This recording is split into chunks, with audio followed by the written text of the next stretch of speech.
জয় নিতাই, জয় শ্রী রাধেশ্যাম। আসুন আমরা বলরামের রথের কথা শ্রবণ করি।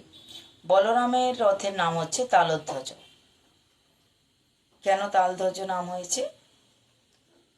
বলরাম কোনো এক সময় বৃন্দাবনে তালবনকে নষ্ট করে বা তালবনে ধেনুকাসুর নামে একজন অসুরকে বধ করেছিলেন।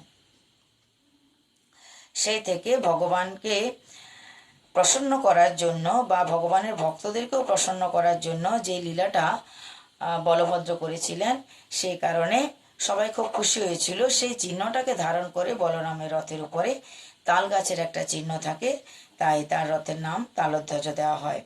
তো এই যে রথটা নির্মাণ করা হয় কাঠের টুকরোগুলো দিয়ে, মোটামুটি 736টা কাষ্ঠখণ্ড লাগে, অর্থাৎ 736টি কাষ্ঠের টুকরা দিয়ে রথটা নির্মাণ করা হয়।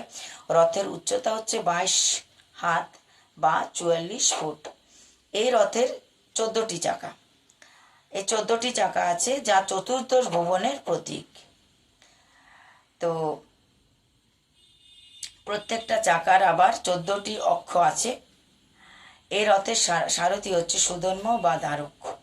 রথের ঘোড়া আছে, সেই ঘোড়াগুলোর নাম আমরা শ্রবণ করি: স্থিরা, ধীতি, স্থিতি ও সিদ্ধা। মূল রশির নাম হচ্ছে অঙ্গিরা, আর রক্ষক হচ্ছে শেষবতার। রথের রং হচ্ছে লাল ও সবুজ রং। রথের সুদর্শন চক্রের দুপাশে দুটো পাখি আছে। তো এই পাখি দুটোর নাম হলো শ্রদ্ধা এবং বিশ্বাস। এ হচ্ছে বলভদ্রের রথের সংক্ষিপ্ত পরিচয়। জয় নিতাই, জয় শ্রী রাধেশ্যাম।